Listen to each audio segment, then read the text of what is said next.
"You are so useless," she spat.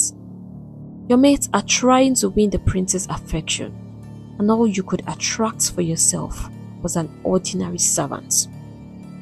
I knew you were so worthless." Once upon a time, in the faraway kingdom of Ado, there lived a man named Akudo. Akudo was a dreamer with a heart full of longing. As a child, he had grown up in silence, with no siblings to share his laughter, his secrets, or his games. The lonely nights of his childhood had left a hole in his heart, one he hoped to fill with the voices of many children. He imagined his large compound, brimming with life, little feet running through the dust, joyful cries echoing in the air, and the sound of laughter so loud it would drown out his lonely past. Akudo had married Nkoli, a woman whose love had lit up his world. Together they welcomed their first child, a beautiful baby boy, and their home began to feel alive. A few years later, their second child, a baby girl named Amara, was born. But her birth was marked by great sorrow. The midwife emerged from the birthing room with heavy news. Complications from the delivery had made it impossible for Nkoli to have more children. Though Akudo was happy that his beloved Nkoli had survived. As time passed, his heart began to ache. He still wanted more children. Late at night, when the stars were silent witnesses to his thoughts, he would whisper to himself, "Can't just have two. I need more. I want the laughter of many children to fill this house." Akudo was a wealthy farmer, respected in the village for his hard work and determination. His yam barn was one of the largest in Ado, standing tall as a testament to his success. He had the means to take care of a large family, and so, after much thought, he decided to take another wife. It was a decision that weighed on him, for he deeply loved Nkoli, but his desire for a large family was stronger. Nkoli, on her part, wanted her husband to be happy.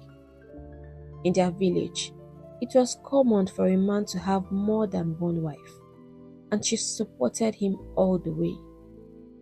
That was how Ekemma came into their lives.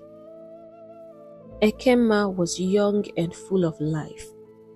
At first, Akudo worried how his two wives would get along. In their village, all wives were often bitter rivals, each trying to outdo the other. But Nkoli, being a sweet soul, made it so easy. To his surprise and relief, Nkoli and Ekemma formed a bond that amazed everyone. They became inseparable, as close as sisters, sharing their lives and laughter. They walked together to the river, balancing clay pots on their heads, and chatting as if they had been friends forever.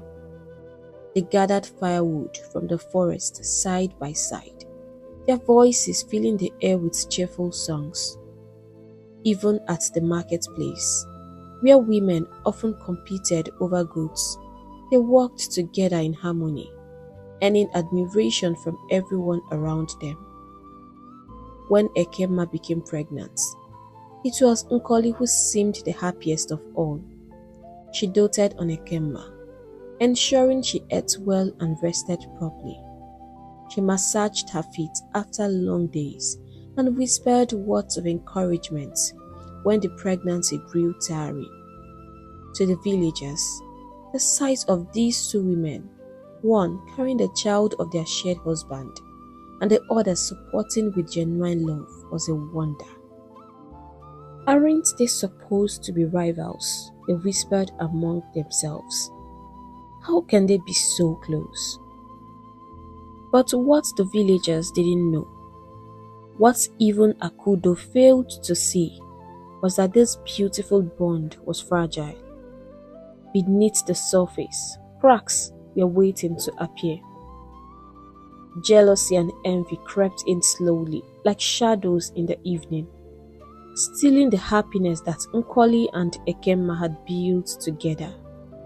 At first, it was just small things that Ekemma noticed, little moments that pricked her heart. Nkoli was a wonderful cook. Her meals bursted with flavors that delighted Akudo. Whenever it was Nkoli's turn to cook, Akudo would rush home early, his face bright with excitement. He always brought a fresh keg of palm wine, ready to enjoy her special delicacy. He ate Nkoli's food with a joy that was impossible to hide, smacking his lips and showering her with praises. But it was not the same with Ekemma. When she cooked, Akudo ate in silence. Sometimes he sighed deeply, a sound that seemed to carry his disappointment. He never complimented her, not even a simple thank you, no matter how hard she tried. Ekemma would spend hours trying to prepare something special, only to watch Akudo eat without a word.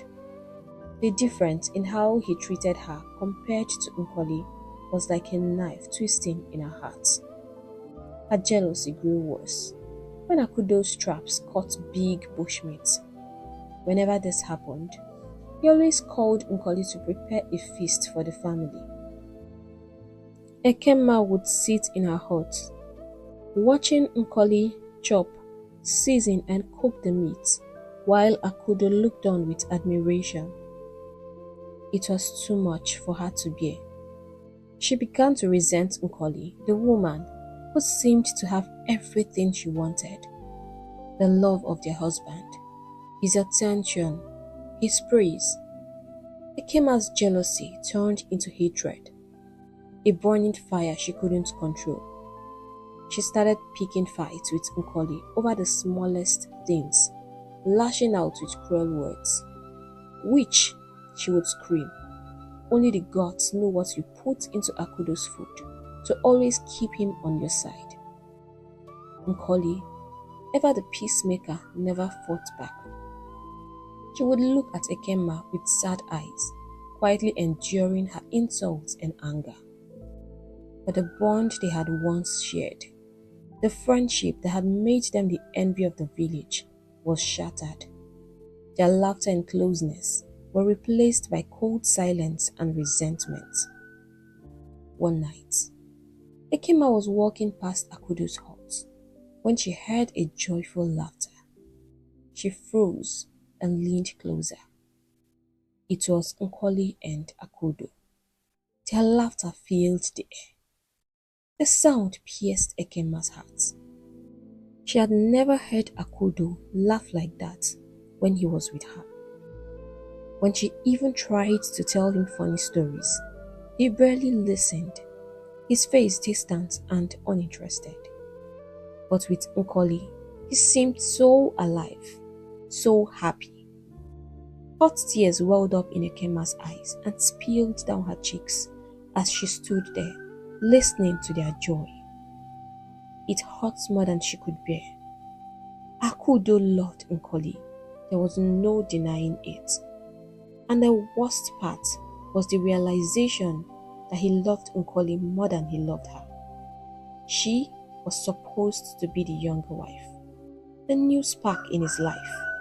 But instead, she felt like a shadow, always standing in Nkoli's light. As she walked back to her hut, her chest tight with pain, Ekemma made up her mind. She had had enough of being second best. She would no longer accept being pushed aside, no longer watch her husband give all his love to someone else. I would show them who I am, she said to herself. She would not live her life as a second option.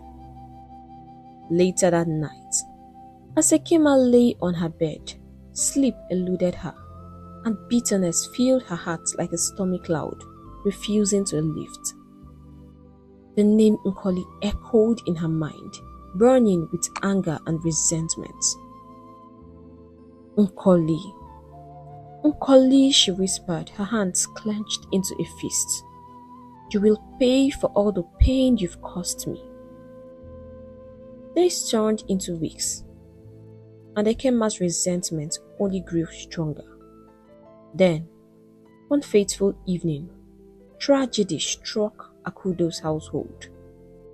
Nkoli had traveled to the market in a faraway kingdom, taking a boat across the river. On her way back, the boat capsized in the deep waters. Nkoli, who had never learned to swim, struggled helplessly before being swallowed by the river's currents. The news spread through the village like wildfire. Nkoli was gone. Akudo was inconsolable. He cried and wailed like a man who had lost the very air he breathed. His heart broke into pieces, and no words could comfort him. Nkoli was my light, he sobbed, tears streaming down his face. She was my joy, my peace. Why did you leave me, Nkoli? Who will make my special dishes now? Who will make me laugh like a little boy again? His grief was so raw, so deep, that it made even the strongest men in the village shed tears. Nkoli's children, Nonso and Amara, were devastated. Their cries echoed through the compound, and it was as though daylight had turned to darkness. The villagers, who had loved Nkoli for her kind and gentle heart, flocked to Akudo's home, bringing gifts and words of comfort. They hugged her children, whispered prayers, and tried to console Akudo, but the hole Nkoli left behind seemed impossible to fill. Ekema too cried loudly. She threw herself to the ground, wailing and rolling in the dust. Her cries were louder than anyone else's, and her dramatic display caught the attention of everyone in the compound. Some believed her grief was real, moved by her tears, but others, who knew what transpired between Nkoli and Ekema before Nkoli passed, doubted her sincerity. What is she doing? One woman muttered. She hated Nkoli. Why is she pretending to care? Another added harshly. I wouldn't be surprised if she had something to do with Nkoli's death. But Ekema didn't care what anyone thought. She continued her dramatic show of mourning, screaming and sobbing. Deep inside, though, her heart was dancing with joy. Nkoli was finally gone, out of her way. The woman who had stolen Akudo's love and overshadowed her in every way was no more. At last, Ekema thought to herself, "You will give me all the attention I deserve. I can never be second best again." Weeks passed, and life in the household slowly began to return to normal, or as normal as it could be without Nkoli. Her funeral rites had been completed, and Akudo was trying to find a way to console himself and his children. Nonso and Amara were teenagers, still vulnerable and lost without their mother. Akudo placed them under Ekema's care, declaring her their new mother. But for Nonso and Amara, life with Ekema was anything but kind. Ekema's hatred for Nkoli seemed to transfer to her children. No matter how hard Nonso and Amara tried to please her, they always fell short in her eyes. She scolded them harshly for the smallest mistake and never offered them a kind word. Worthless children, she often screamed, her face twisted with disdain. The children were so scared of her and would always run to their father whenever he was around. Ekema had believed that with Nkoli gone, Akudo would finally shower her with love and attention. But she was wrong. Akudo's evenings were spent with Nonso and Amara, eating dinner with them, telling them stories and ensuring they felt his love. When it came to Ekema's children, Obi and Ugonna, Akudo seemed distant, almost indifferent. He scolded them harshly, comparing them unfavorably to Nkoli's well-mannered children. Can't you see how Nonso and Amara behave? They are respectful, unlike you two wild animals, he often said angrily. Ekema couldn't bear it. Her hatred for Nonso and Amara grew deeper every time Akudo praised them and cursed her children. And though it was true that her own children were troublesome and disrespectful, she refused to see their faults and would fight anyone who tried to punish or scold them, even if it were their own father.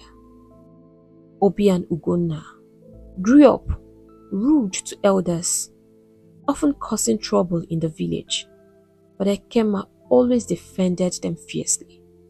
"My children are perfect," she would yell, dismissing anyone who criticized them.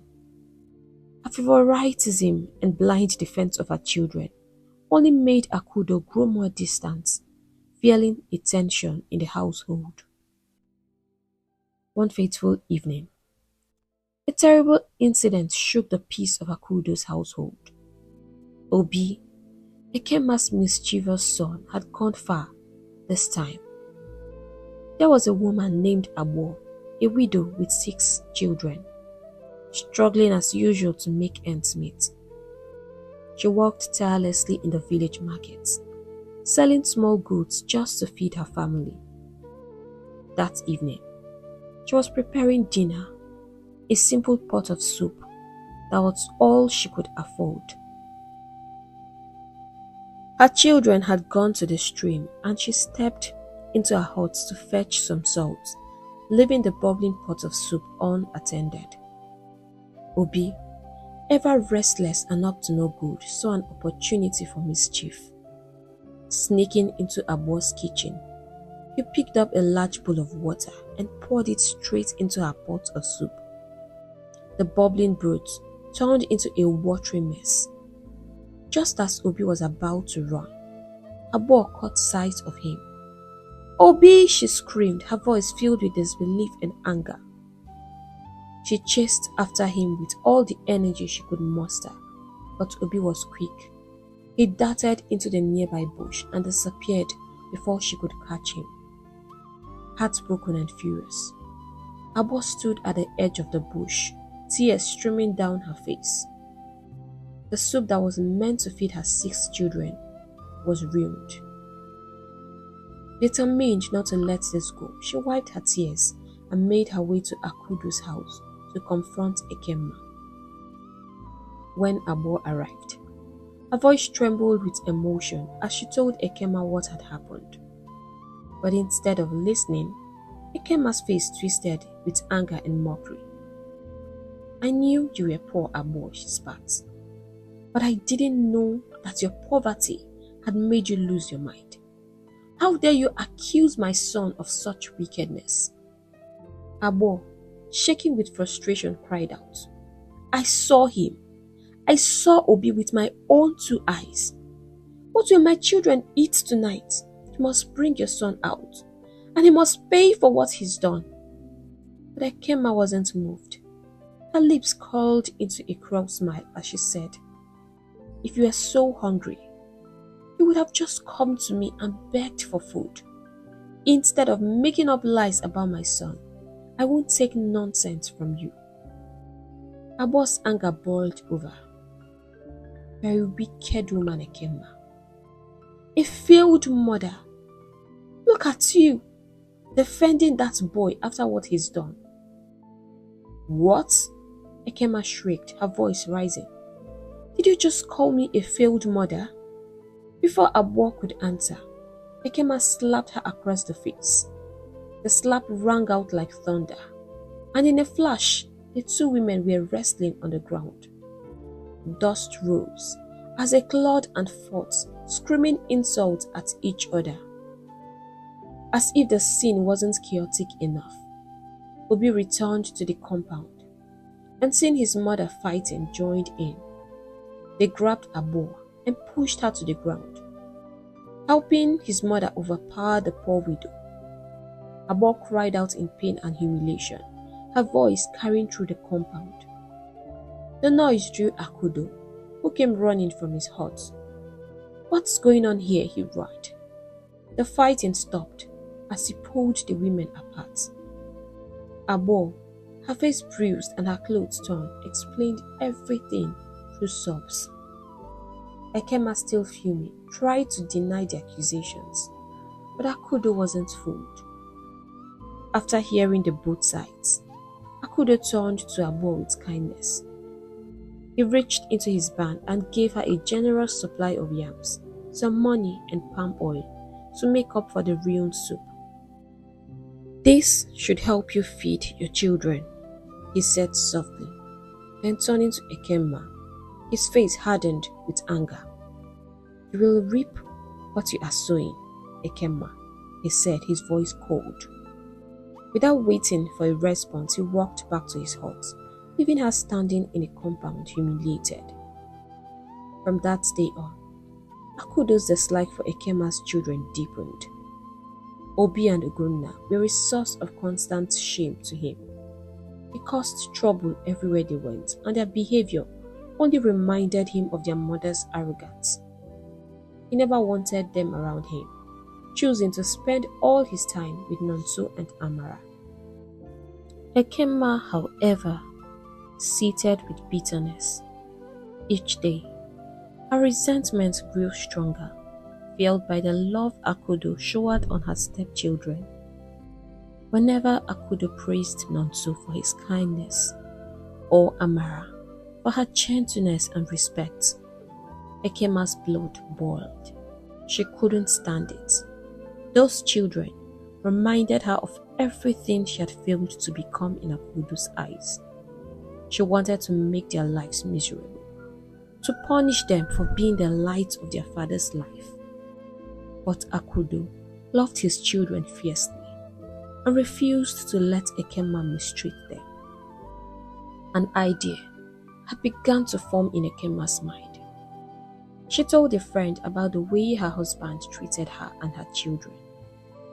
And her friend had told her about a powerful herbalist who could help people bend others to their will.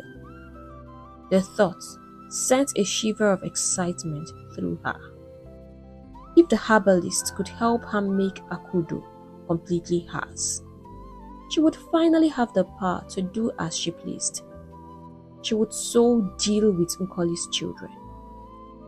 Whatever Nkoli had done was so powerful that even after her death, she had still not found peace.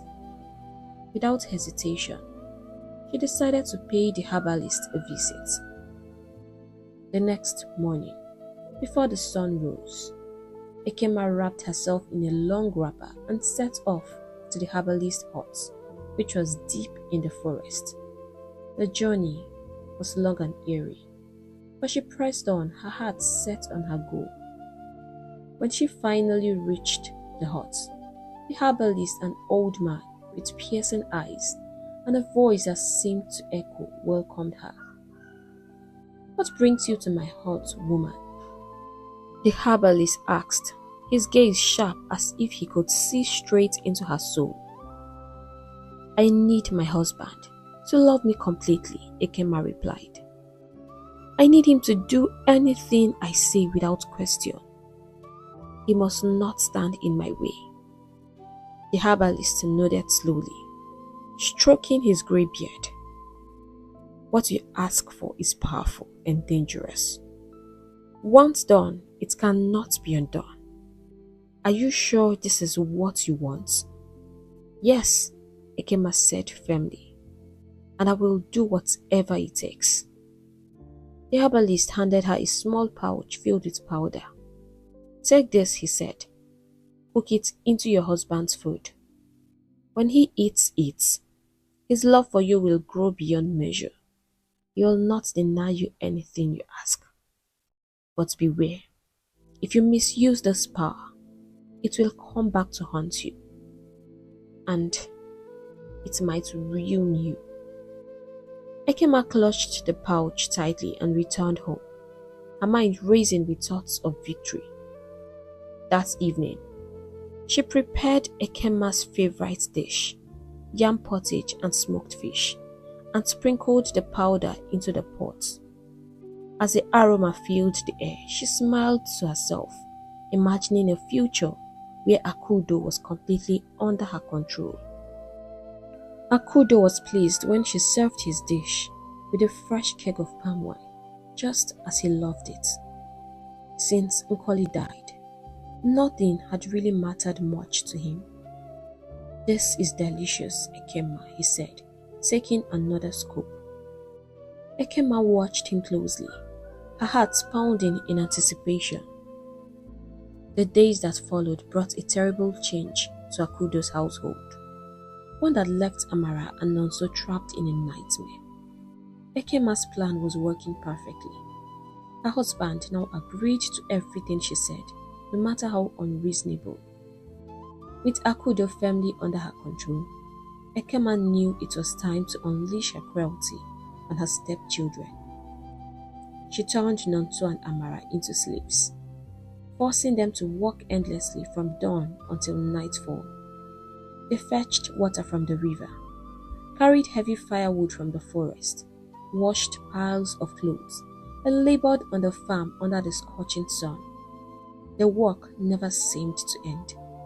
Some days, Amara would collapse in tears, her small body trembling with exhaustion and hunger. Nanto, though just a boy himself, would hold his sister tightly, whispering words of comfort he barely believed. "Don't cry, Amara. We will get through this together." But his heart broke every time he saw her struggle. To make matters worse, Akudo, their once loving father, had turned his back on them. He no longer cared about what happened to Nanto and Amara. Instead, his attention was now fully on Ekema's children, Obi and Ugunna. Even when he saw his own children suffering, he said nothing. His silence was like a knife cutting deeper into their hearts. After a long day of back-breaking chores, Amara and Nanto would return home only to face even greater suffering. Ekema would cook delicious meals and gather her family, Akudo, Obi and Ugunna, on a large mat in front of their huts. They ate together, laughing loudly as though their life was perfect. Meanwhile, Nanto and Amara sat silently outside their huts, their stomachs empty and their hearts heavy with pain. The smell of the food wafted over them, a cruel reminder of the life they were no longer part of. At night, when everyone else was asleep, Nanto would light a lantern and venture into the bush, searching for fruit or anything edible to share with his sister. On some nights, he found nothing but a few palm nuts, which he would crack open and divide between them. It was never enough to satisfy their hunger, but it gave them just enough strength to keep going. Nanto often dreamed of escaping the village with his sister. He imagined a faraway land where they could live happily, where he could care and protect her from people like Ekema. But those dreams seemed impossible. He had no money, no plan, and no way to make them real. Despite their hard work, nothing they did pleased Ekema. They tried to win her favor, hoping she might show them a shred of kindness, but all they got in return were insults. "Fools! Idiots!" Ekema would sneer, her voice dripping with venom. you will end up just like your useless mother, wasted and hopeless. Her children, Obi and Ugonna, would join in the taunts, laughing and mocking Nonso and Amara. And Akudo, he sat silently, watching everything unfold and doing nothing to stop Ekema's cruelty. One hot afternoon, Nonso returned angry from the farm, his body aching and his stomach rumbling from hunger.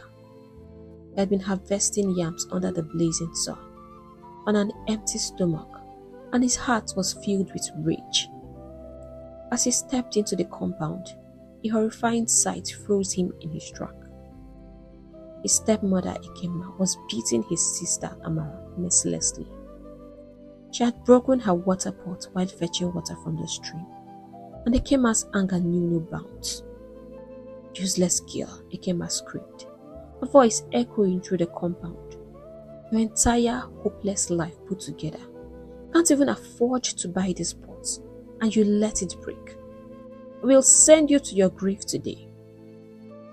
Her hand swung a thick stick, landing blow after blow on Amara, who cried out in pain, begging for mercy.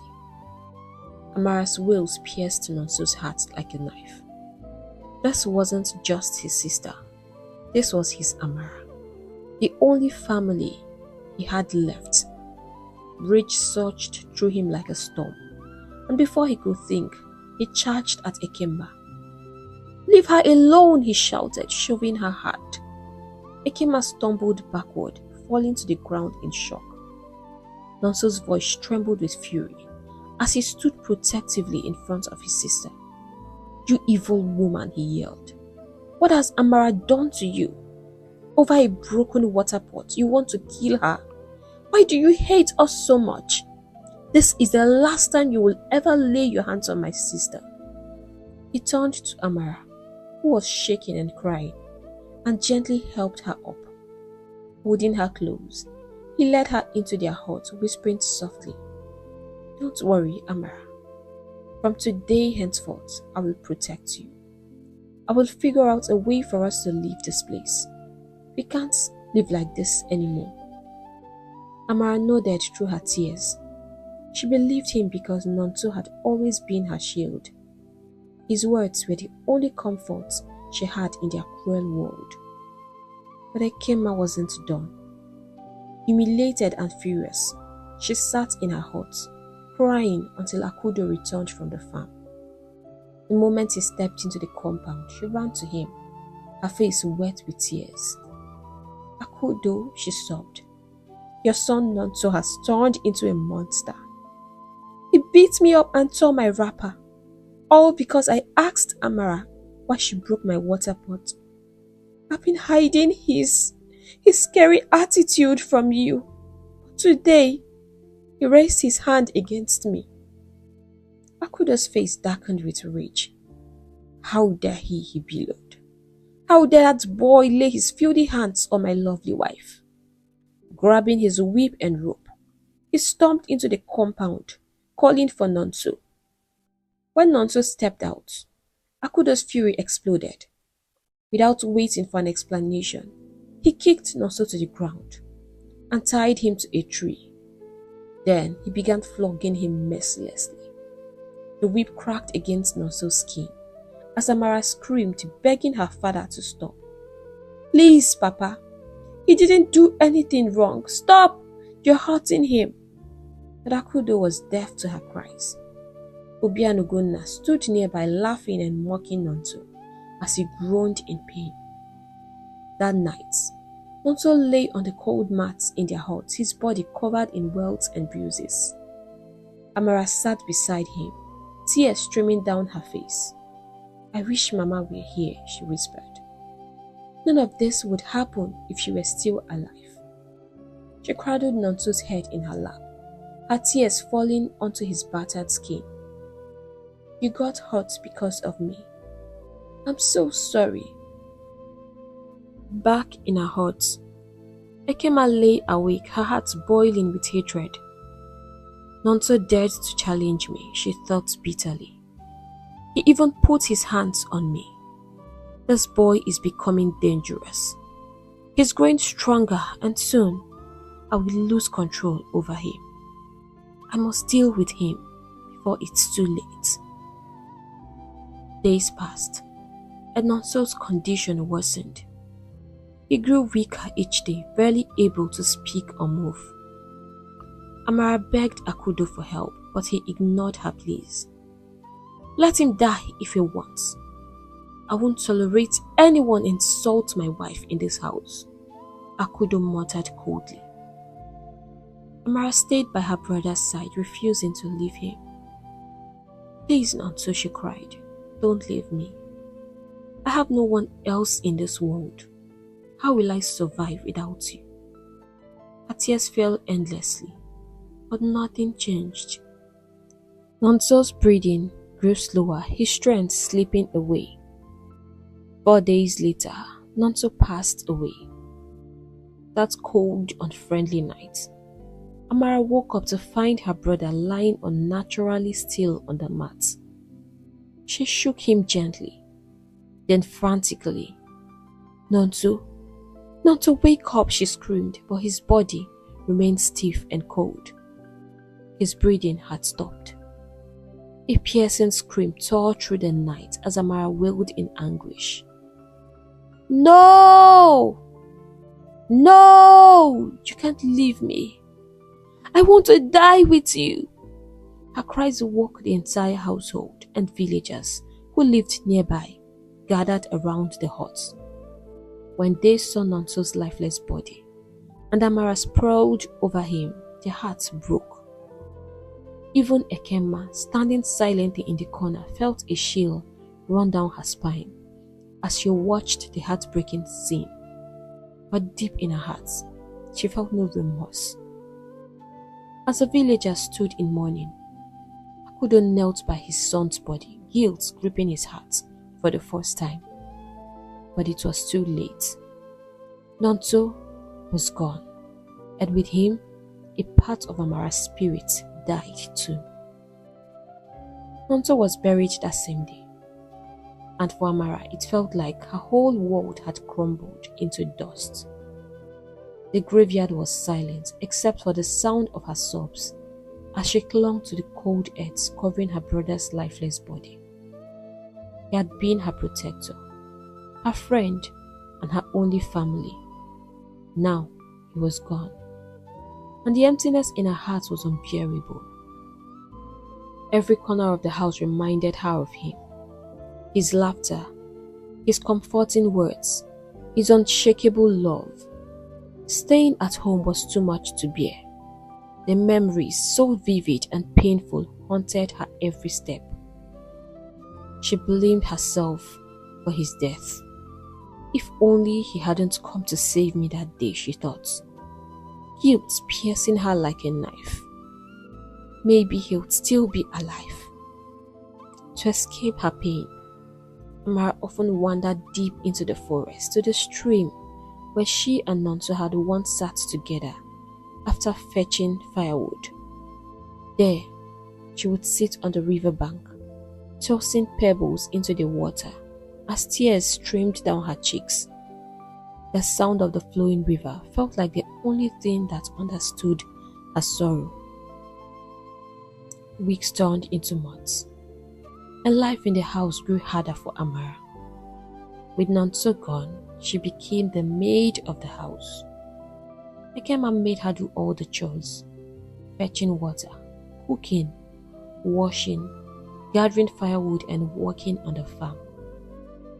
Meanwhile, Ogonna, who was only 2 years younger than Amara, spent her days idly, chatting with her friends and showing off her fancy clothes and jewelry. The unfairness of it all was a weight Amara carried silently. Years passed, and despite her harsh life, Amara blossomed into a stunningly beautiful maiden. Her beauty was natural and effortless. Her skin glowed like the golden sun, and her gentle features stood out wherever she went. She wore no expensive clothes or jewelry, yet her presence turned heads. In a market, People would rush to buy from her, some even paying more than they needed to, just for a chance to speak to her. But her heart remained heavy. Her lips rarely curved into a smile. The pain of her past and the weight of her suffering were etched deeply into her soul. In contrast, Ugonna, who adorned herself in fine clothes, styled her hair with intricate designs, and smoothed her skin with expensive butters, carried herself with an air of arrogance. She flaunted her beauty, walking like a proud peacock, believing herself to be the most beautiful girl in the village. But no matter how hard Ugonna tried to outshine Amara, her beauty paled in comparison. Amara shone like a star, and Ugonna's jealousy festered. Soon, suitors from far and near began coming to ask for Amara's hand in marriage. They came with gifts, their eyes full of admiration, but the Kema chased them all away. "No fear! Should they come here to ask for a hand?" she would yell. "Should come and marry, let me see." Her voice was sharp, filled with jealousy, that these men sought Amara and not her daughter, Ugonna. Amara watched helplessly as each suitor left, her heart sinking deeper with every rejection. Marriage had been her only hope, to escape from this life of suffering. But with each passing day, that hope seemed to slip further out of reach. Amara began to believe she would remain trapped in her father's house forever, under the cruel shadow of Ekema. The thought broke her heart. Meanwhile, in the kingdom of Ado, the mighty and wealthy King Dimba, who was its ruler, faced his own troubles. He was growing old, and his strength was fading. His only son, Prince Dera, had been sent abroad over 25 years ago to study under the guidance of white missionaries who had once visited the kingdom. The king admired their wisdom and wanted his son to be like them. Dera left the village as a boy and had not returned since then. Now, with his health failing, the king needed his son to return. The throne required a married heir, and if Prince Dera remained unmarried, the royal lineage could be lost.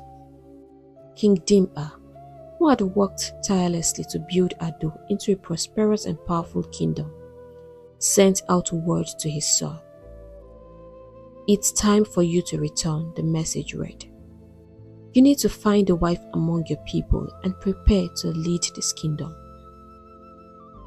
Somehow, the news of Prince Dera's impending return spread through the village like wildfire.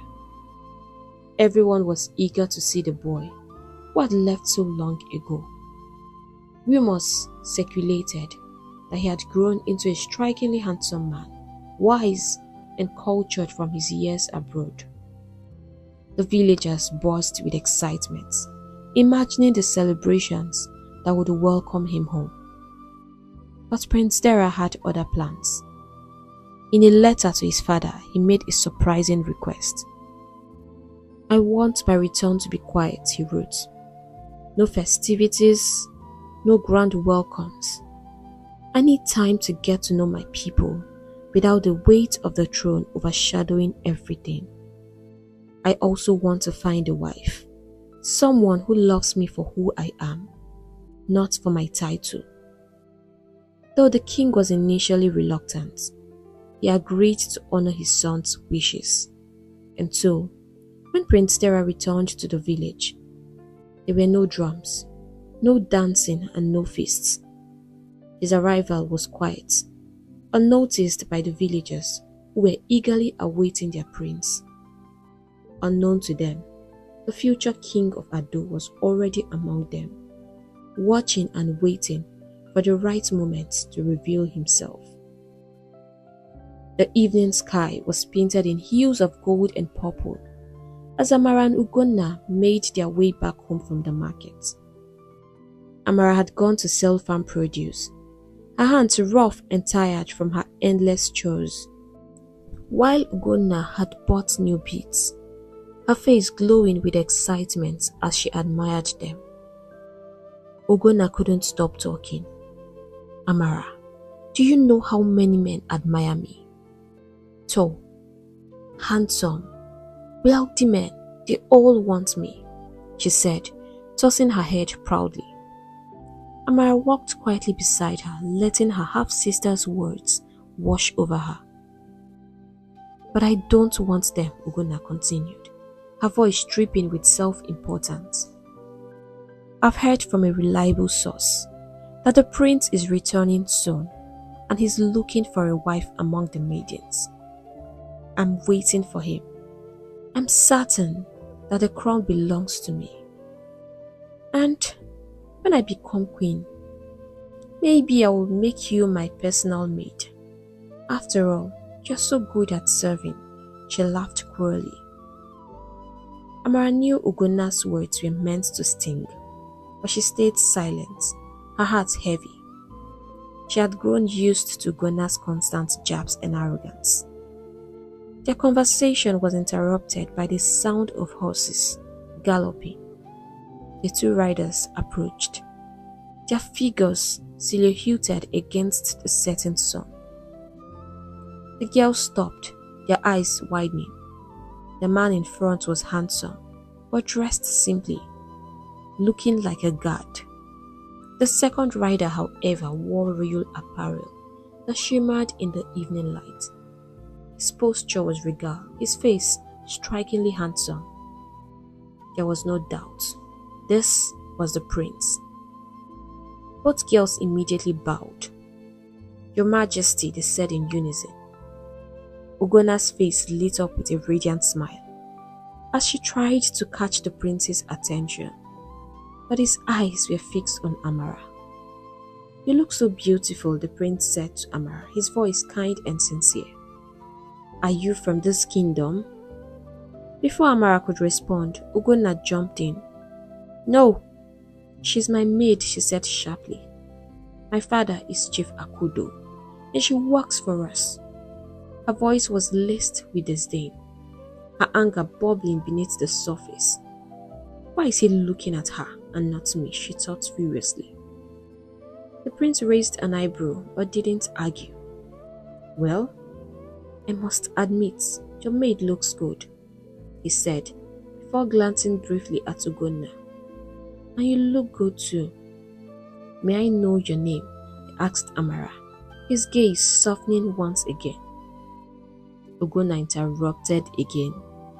There's no need for that, she snapped. She doesn't matter. My name is Ugonna. The prince exchanged a glance with his companion, nodded politely, and the two men rode off.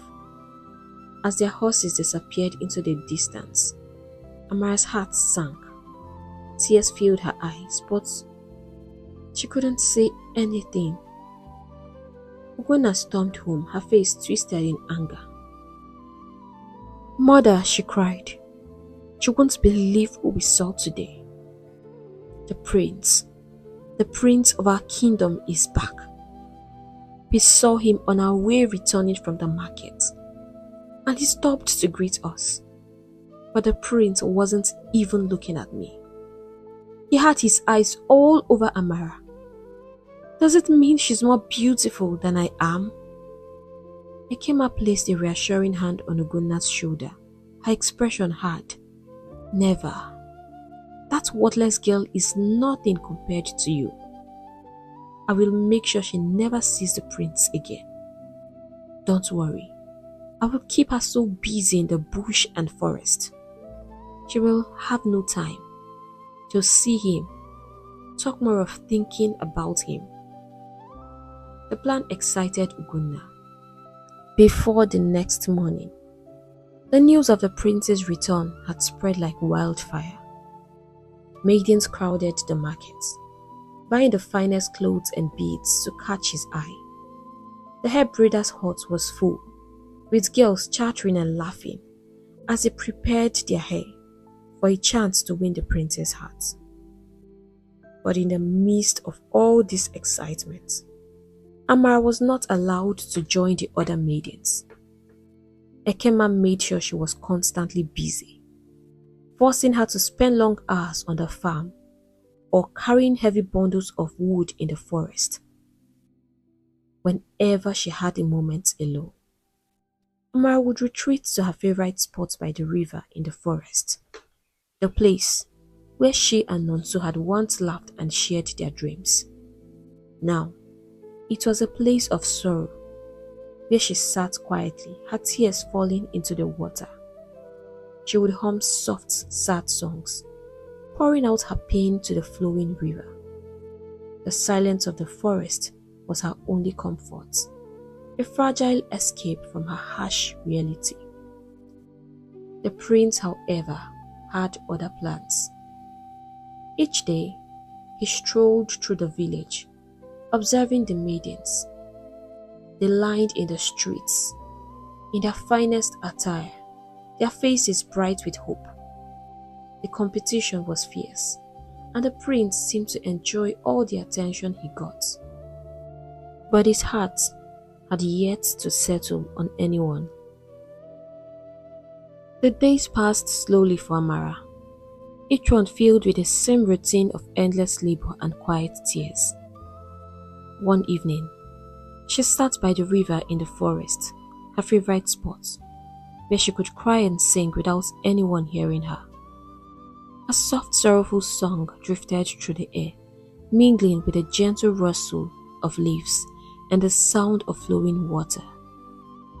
She didn't hear the footstep behind her at first, but the sudden rustling of leaves made her freeze. Quickly, she wiped her tears, thinking it might be someone coming to drink water. But when she turned, her eyes locked with a figure she didn't expect. It was the prince's bodyguard. He recognized her immediately. Startled, Amara stood up and bowed slightly, trying to hide the sadness etched on her face. "Were you crying?" he asked gently, his voice soft, yet filled with concern. No, Amara lied, shaking her head. But her voice betrayed her, as tears welled up again and spilled down her cheeks. Dara felt a sharp pain in his chest. He had seen many beautiful maidens in the village, vying for the prince's attention, but none was as captivating as this one. There was something different about her, something fragile yet powerful, a beauty that shone despite the sadness in her eyes. He stepped closer, his gaze never leaving her. Reaching out, he gently wiped away her tears. "What's your name?" he asked softly, but she didn't answer, only lowering her eyes. For a moment, they stood in silence, the only sound coming from the gentle flow of the river. Finally, he sat down on the riverbank and motioned for her to join him. Hesitant at first, Amara slowly sat down, keeping her distance. "Do you come here often?" Dara asked, breaking the silence. Amara nodded but said nothing. The sky darkened as evening gave way to night, and when it was time to leave, Dara insisted on helping her carry the firewood she had gathered. They walked quietly back to her village, neither saying much, but something unspoken lingered in the air between them. That night, as Dara lay in his bed, he couldn't stop thinking about her. He didn't even know her name, but her sad eyes and quiet demeanor had left an imprint on his heart. From the first day they had seen her, he had noticed this air of sadness around her. What could have caused her so much pain, he wondered. What would it take to make her smile? The next day, Dara returned to the river, hoping to see her again, but she wasn't there. For 3 days he came back, waiting and searching, but each time he left disappointed. On the 4th day, just as he approached the river, he heard her voice, a soft, sorrowful song. He found her sitting on the riverbank, lost in her pain. As he approached, he noticed bruises on her arms. His heart clenched. "Who did this to you?" he asked, his voice trembling with anger. Amara said nothing. Her tears spoke louder than any words. "Tell me," he urged. "I can help you. I promise." Amara turned to him, her voice barely a whisper. "How can you help me? You are just a servant like I've been turned into." Dara's shoulders slumped, but his voice was steady. "I may not be able to do much, but I can't stand by and do nothing, especially not for someone I care so much about." Her expression broke, and she let out a bitter laugh, her voice filled with pain. "All I want is to die. I just want to die. I've tried to drown myself here severally, but even the river won't take me. It throws me back every time." Her tears flowed freely. "My brother was the only one who cared for me. He promised to protect me, but it took him from me. Now I'm alone in this cold world, a slave in my own father's house." Dara couldn't hold himself back any longer. Her words pierced his heart. He stepped forward and wrapped her in a gentle embrace. "I know what it's like to lose someone you love," he whispered. "I lost my mother when I was young, and it felt like my world ended. But you can survive this. I may not be your brother, but I'm here now. I will protect you, and I will make sure I keep my promise." Amara clung to him, her tears soaking his shoulder. For the first time in a long while, she felt a sense of peace, a small glimmer of comfort in the midst of her pain. From that day, a quiet friendship blossomed between them. Dara would meet her at the river, bringing food and helping her with chores in the forest. They shared meals, stories, and laughter. And slowly, Amara's sadness began to lift. Dara couldn't stop staring at her when she laughed. She was so beautiful, just like an angel. He couldn't understand how anyone could bear to hurt someone so precious. While all this happened, the villagers were too busy to notice. One evening, as they sat by the river watching the water flow, Amara finally asked, "Why aren't you always with the prince? Aren't you supposed to guard him?" Dara burst into laughter. "The prince has an army of girls around him. He doesn't even notice when I'm gone." Amara smiled faintly. "I can imagine. Everyone wants to be queen." "And you?" Dara asked, looking at her intently. Amara shook her head. "I don't know. I don't think I stand a chance anyway." "I like you," Dara said suddenly, his voice serious. "A lot, actually. But you deserve more than this life. I'm just an ordinary servant and can't give you the life you deserve. But I could talk to the prince about you. I could tell him how special you are. He listens to me." Amara turned to him, her eyes soft but firm. "You know, I used to dream of marrying a prince, she said. But now, all I want is to be happy. I don't care if he's a prince or not. I just want someone who loves me and makes me feel safe. Dara hesitated, then asked quietly, even if that person is me, the prince's servant?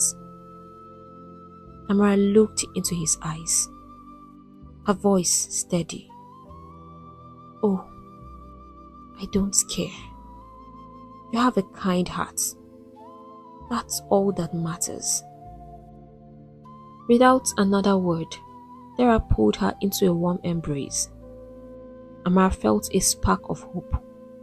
Maybe, just maybe, happiness wasn't so far away after all. A few days later, Chief Akudo's compound buzzed with excitement as the prince, his bodyguard and a group of elders arrived. Ekema was overjoyed. She was sure they had come to ask for Ogona's hand in marriage. Her heart raced with anticipation as she hurried to get fresh palm wine and roasted bushmeat for the royal visitors. This was the moment she had been waiting for. Her daughter, the queen-to-be. But her joy turned to bitter disappointment when the prince's bodyguard Dara stepped forward and announced that he had come to ask for Amara's hand in marriage. Ekema's smile froze and her heart sank. All this effort for that useless girl, she thought angrily. Well, it's nothing special. A servant marrying another servant. Once a servant, always a servant, she said to herself. She managed to plaster a fake smile on her face. At least, thank goodness it wasn't the prince coming for her hand. After all, her eyes were still set on Ogonna becoming the queen.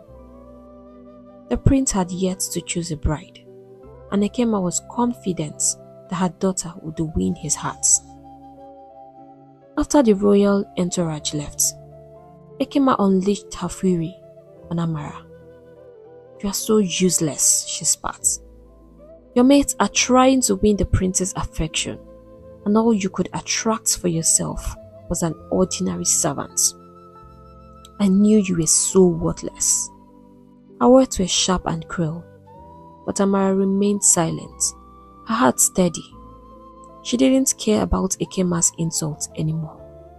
She had come to love Dara deeply, and nothing could dampen her excitement about their future together. A few days later, the sound of the town crier's gong went round the village. The prince had finally chosen a bride, and everyone was invited to the palace for the grand ceremony in 7 days. Whispers spread like wildfire through the village. Do you know who it is? The maidens asked each other as they walked home from the market, their curiosity and excitement mounting. But no one knew. One night, the royal carriage rolled into Chief Akudo's compound. The guards announced that Amara was to come to the palace and remain there until her marriage was sealed. Ekema was furious. Who will do all the house chores now? She shouted angrily. But the guards ignored her. Amara climbed into the carriage, her heart filled with both excitement and nervousness. Ekema, however, remained focused on her belief that Ogonna would soon be the queen. She was so sure of it, and in less than 7 days, everything would be revealed. Finally, the much anticipated day arrived. The village of Ado was alive with energy as people poured into the palace dressed in their finest clothes. The air was thick with the aroma of delicious food, and music filled the atmosphere. Excitement buzzed all around. except for the anxious maidens and their mothers who had spent fortunes preparing for this day, hoping to win the prince's favor. Suddenly, a loud cheer erupted as the prince stepped out, adorned in majestic royal regalia. He looked every bit the king to be. But shock spread through the crowd as they realized that standing before them was the man who they had thought was the prince's bodyguard. He stood before them as the prince. Gasp echoed across the courtyard. "This can't be," someone whispered. The king stepped forward, raising his hand to quiet the murmurs. "People of Ado," he began, his voice firm but soft. "This is my son, Prince Dera." He chose to disguise himself as a servant, to find a bride who would love him for who he is, not for the crown. His true identity was hidden, so he could see the hearts of our people. Ekema stood frozen, her heart pounding. "No, it can't be what I'm thinking," she thought. But the truth was already unraveling before her. The king smiled and continued.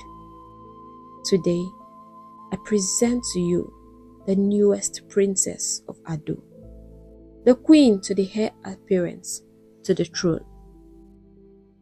The royal curtains parted, and there stood Amara, dressed in the finest garments the kingdom had ever seen. Her beauty was radiant, her skin glowing like sunlight, and her eyes shimmering with surprise and joy. The crowd erupted in awe and disbelief. "It's Amara," someone whispered. "The late Nkoli's daughter. How did the prince notice her?" As Amara stepped forward, realization dawned on Ugonna, who stood in the crowd with tears streaming down her face. Her heart shattered into 1,000 pieces. Ekema let out a piercing scream. Unable to process the shock, she stumbled backward, clutching her chest. The humiliation and jealousy overwhelmed her, and she began to ramble incoherently. The guards quickly escorted her out of the palace as she wailed. The celebration continued as the palace courtyard erupted with joy. The villagers danced and sang, celebrating the union of love and destiny. As the music swelled around, Dera took Amara's hand and led her to the center of the gathering, holding her with affection. "Why didn't you tell me who you were?" Amara asked. "Because I didn't want to spoil the fun for the village maidens," Prince Dera said. They were having so much fun. He leaned in and whispered tenderly, "You don't have to worry anymore, Amara. You have me. I will stand by you, protect you, and make you happy every single day of your life. I may not be able to replace all the people you've lost, but I promised to be everything you need." Amara smiled, tears glistening in her eyes. She looked up at him, her heart finally at peace. "You've already given me more than I ever hoped for," she said softly. They swayed together to the rhythm of the drums, their hearts beating as one. By evening, the village was in chaos. Ekema, overwhelmed by the shock of the day's events, had completely lost her mind. She wandered through the streets, her hair disheveled and her voice wild. "I killed Nkoli. I killed Nonso. I tied my husband with charms," she screamed, her confession echoing through the village as she laughed. The villagers gasped in horror. Her crimes were an abomination, and the weight of her evil deeds had finally caught up with her. Anger and disgust filled the hearts of the people. They couldn't let her continue to walk among them, tainting their village with her wickedness. Picking up stones, they stoned her until her cries faded into silence. Her lifeless body was dragged to the edge of the village and thrown into the evil forest, a final punishment for the terrible sins she had committed. When Akudo regained his sanity, the weight of what had happened crushed him. The spell that clouded his mind was broken, and the truth of Ekema's evil deeds was revealed. He sat in his empty compound, tears streaming down his face as memories of his actions flooded back.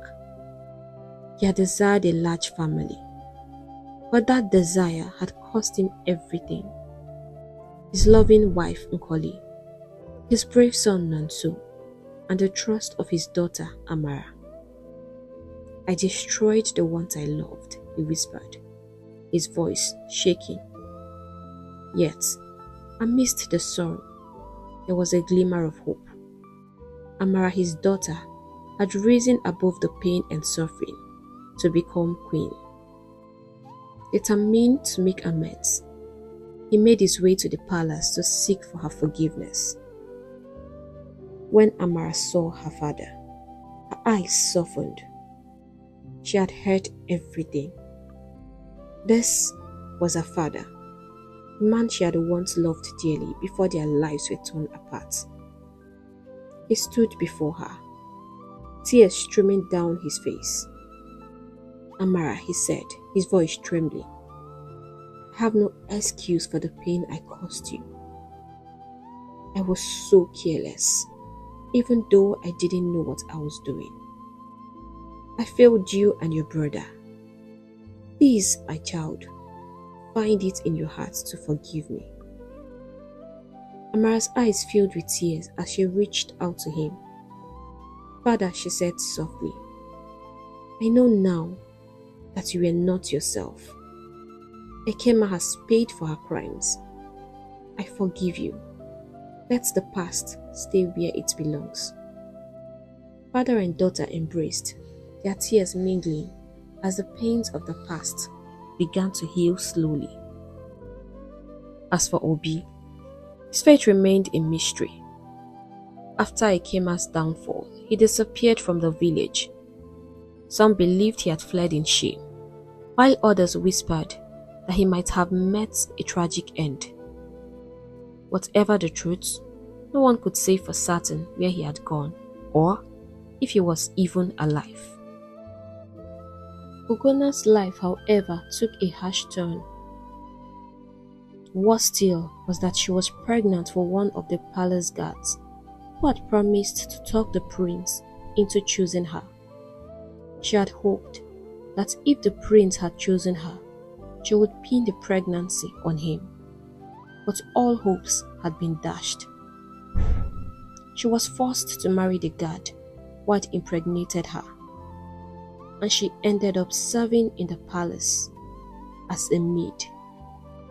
Her husband, angry and bitter, treated her with cruelty, often beating her without reason. The life of luxury she had once dreamed of became a nightmare filled with pain and regret. Watching Amara live happily as queen only deepened her despair. The pride that had once made her walk with her head held high now weighed down on her like a curse. Amara, meanwhile, found joy and fulfillment as queen. Her days were filled with love and peace, thanks to Dera, who stood by her side as both her husband and protector. He kept his promise to make her happy, shielding her from harm and filling her life with laughter and hope. Together, they ruled the kingdom with kindness and wisdom, earning the love of the people. Hey besties, we've come to the end of the story and I hope you enjoyed it. Please don't forget to share your lessons in the comments section. I'll have to go right now and see you in our next story. Bye!